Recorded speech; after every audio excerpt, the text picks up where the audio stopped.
So, Samsung Mobile today went ahead and posted this article, and they talked about how, yes, there's another competitor for the Z Fold 4, and that next competitor is Vivo's second generation foldable phone.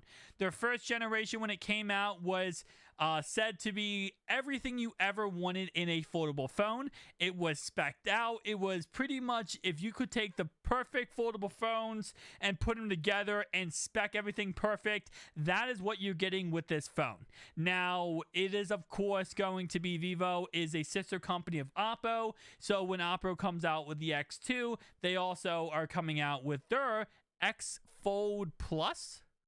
Yeah, Vivo X Fold Plus. So let's go ahead and talk about this because this is actually really interesting. So of course now with Android 12L becoming a mainstream for all foldable devices, even the Surface Duo 1 and 2 is getting it. And of course, Vivo is getting it. Galaxy Z Fold series again. I'm probably stop doing that.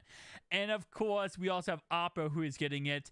It's going to be pretty exciting to see what this Vivo X Fold can look like with Android 12L. Now, the biggest thing about this phone when it first came out, the first gen, was of course that little blue icon in the right-hand corner. If you guys do not know what that blue icon is, you might not be a photographer because that bad boy is a Zeiss logo. And Zeiss, if you do not know, is the most popular / best manufacturer of lenses when it comes to cameras. So any Zeiss lens, you know it's going to be expensive, and you also know it's going to be an absolute beautiful lens.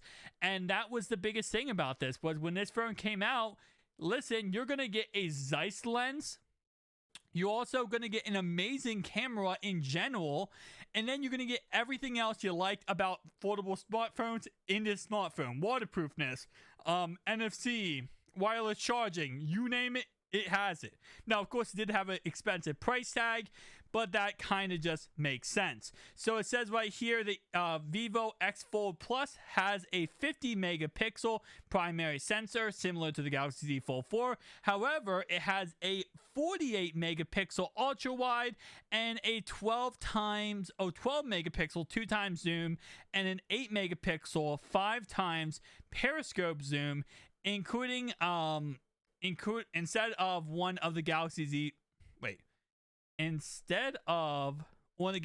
Fold 4. Although it can record 4K 60 FPS, it's from its primary 2x telephoto and ultra wide cameras. It's restricted to 1080p recording on its selfie and 5x telephoto cameras. So yes, if you're excited because you normally can go ahead and shoot with 8K 30 FPS on the Z Fold 4, you might be disappointed with this phone.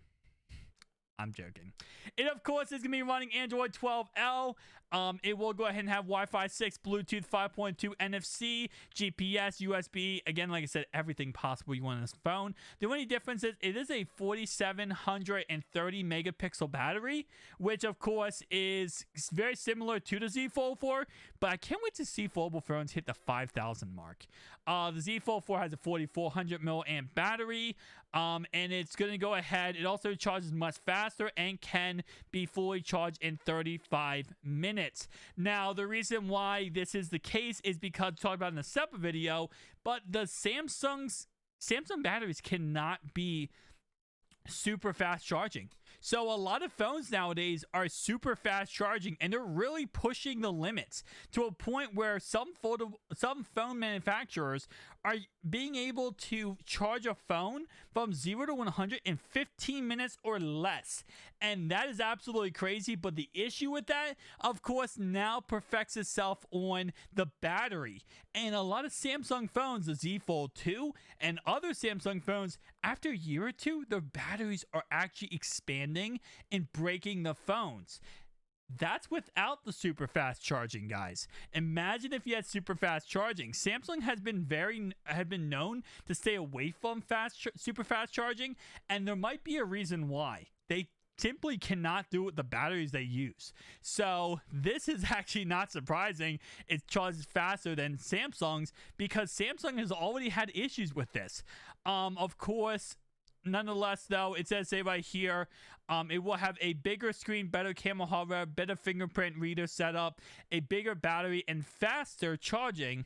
Although it comes with a price tag, of course, of $1,400, which is $200 cheaper than Z Fold 4. However, the phone won't launch outside of China. Of course, that and also goes ahead and lacks a formal IP rating. The software won't be anywhere as good as Samsung's One UI 4.1, which is based on Android 12L. So yeah, that's the issue when it comes to the Vivo phones, Oppo's phones. Whenever the Google Pixel Fold does come out, it's strictly China only. And the reason why I've said this a million times, but they don't want to compete internationally with, first off, Samsung. And now Microsoft's coming out of nowhere. Welcome, Microsoft, back to the clubhouse.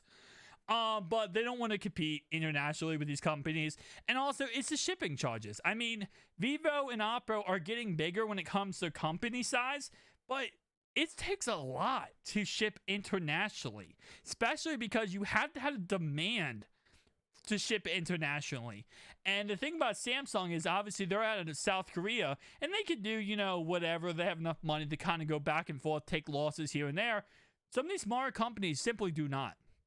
So they're trying their best to kind of just take over the market in China, see what they can do there, sell as many phones as possible, and eventually, of course, they want to go internationally, but they just simply can't at this moment in time. So if you are going to be picking this phone, most likely you'll be picking it up from eBay or some other website. Just be careful. I will say overall wise, I tried my best before to get the Oppo Find and 5G. It completely failed for me. So if you are trying to buy these phones, just be careful. You're going to get a marked up price.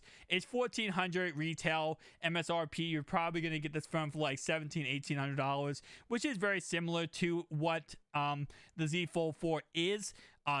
Well, actually not right now because Z Fold 4 is like on sale every other week pretty much. But overall wise, I gotta say, I'm excited about this. I'm excited about this foldable phone and the Oppo X2 because both of these phones, they're gonna get a little crazy. And now Microsoft giving us Android 12L to the Duo 1, Duo 2, plus you got this phone coming out, plus you got Apple, whatever they do. Samsung is not going to control this market 100%. They might control it this year, but starting next year, especially if some of these companies do go international, especially if there's a lot of success behind the Vivo or the Oppo or whatever, we're going to see a lot of these companies go internationally. And if that's the case, I cannot wait to see what the foldable phone market looks like. I mean, they already said, Samsung already put a statement out there saying by 2025, these are going to become the new norm when it comes to cell phones. You're going to see this phone everywhere. You're going to see foldable phones become the new candy bar cell phones. And I wouldn't be surprised with how popular and amazing these phones truly are. If you've never used a foldable phone before, you're truly missing out because it's one of the best experiences ever. Thank you guys for watching. I'll see you guys in the next one. Peace out.